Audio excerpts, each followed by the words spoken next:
di induknya ini makan kan. Oh.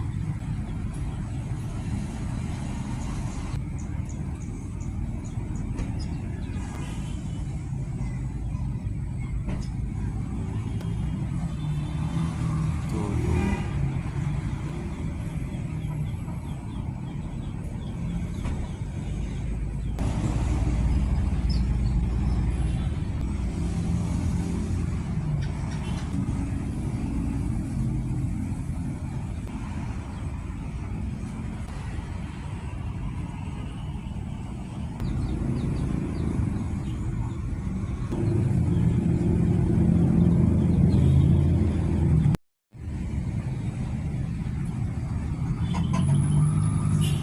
Di induknya ini makan kan.